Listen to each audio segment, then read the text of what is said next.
Hello Philippines, hello Korea! Nagbabalik ng ante nyo. And for today's video, samahan nyo akong pumunta sa school namin. So, every time na pumupunta ako sa school, sumasakay ako ng school bus namin. Papunta and pag uwi. Okay, tama ba yun? Hindi ko alam. Anyway, itong clip na to, kinuha ko nung Tuesday. Tapos yung next clip naman, yung Wednesday na. Kasi, tinamad ako mag-vlog nung Tuesday. So, ayan, umuulan na nga kanina. Tapos yan, itutur ko kayo sa building namin. And may mga smoking area bawat building dyan. Para, dun manigarilyo yung mga college students. So, yun nga, dyan yung building namin. So, nakikita yung building na yan. So, ayan, welcome sa building namin.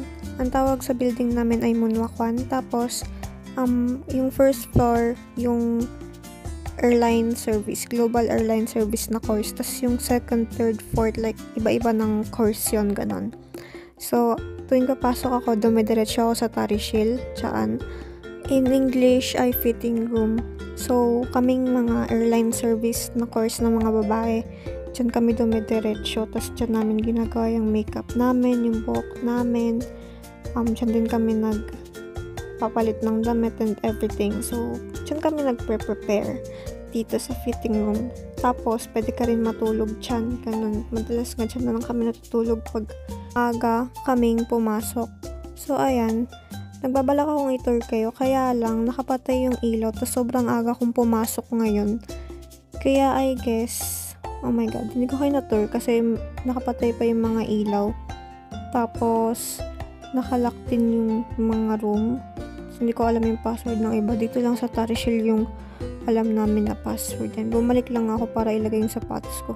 Nag-sleeper ako kasi. Mas comfortable siya.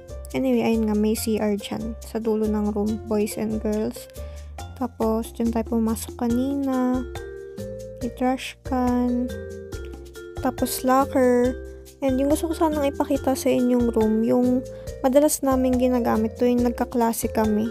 So, dyan kami lagi. Kaya lang nakalock nga. So, ang ipapakita ko na lang sa inyo, yung room kung saan meron kaming airplane. Hindi naman literal na airplane, pero ginaya lang kung ano yung nasa loob ng eroplano. So, yan. Madalas din kaming magklase dito. Kasi need namin yun. Need namin masanay sa ganito. Kasi nga, diba, flight attendant. So, ayan.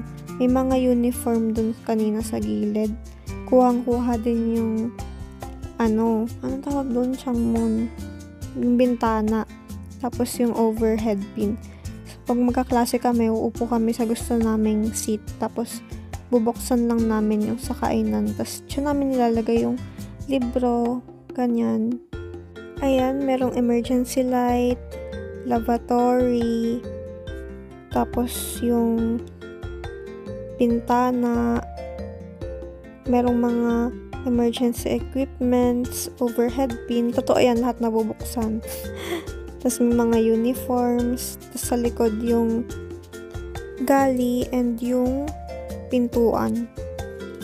So, after ko mag-shoot ng video, napag-isipan ko ng mag-makeup. Pero hindi full face. Gusto ko lang takpan yung eye bags ko. Grabe na kasi sa puyat, ante. So, ayan. Nag-concealer lang naman ako. Tapos, nag-contour ng nose. And then, nag-try ako mag-eyeshadow. Kasi nga, hindi ako marunong mag-makeup sa mata. Laging wala. So, tinry ko kanina. Tapos, nag-kilay and nag-curl. Yun lang yung ginawa ko. So, ayan. Diba nga nag-toy camping kami. Lumabas na yung result ng exam namin. Oh my God. And nakakuha ko ng 920 points. So, I'm so happy kasi nasulit lahat ng hirap at pagod at puyat at aral dun sa camping. So, worth it ang lahat. Ayun, hindi maayos yung vlog ngayon.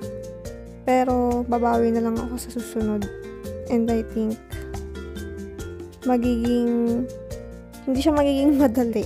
Kasi busy sa school. Pero, anyway, salamat sa suporta niyo talaga. And hanggang dito na lang. Bye! Bye! Bye!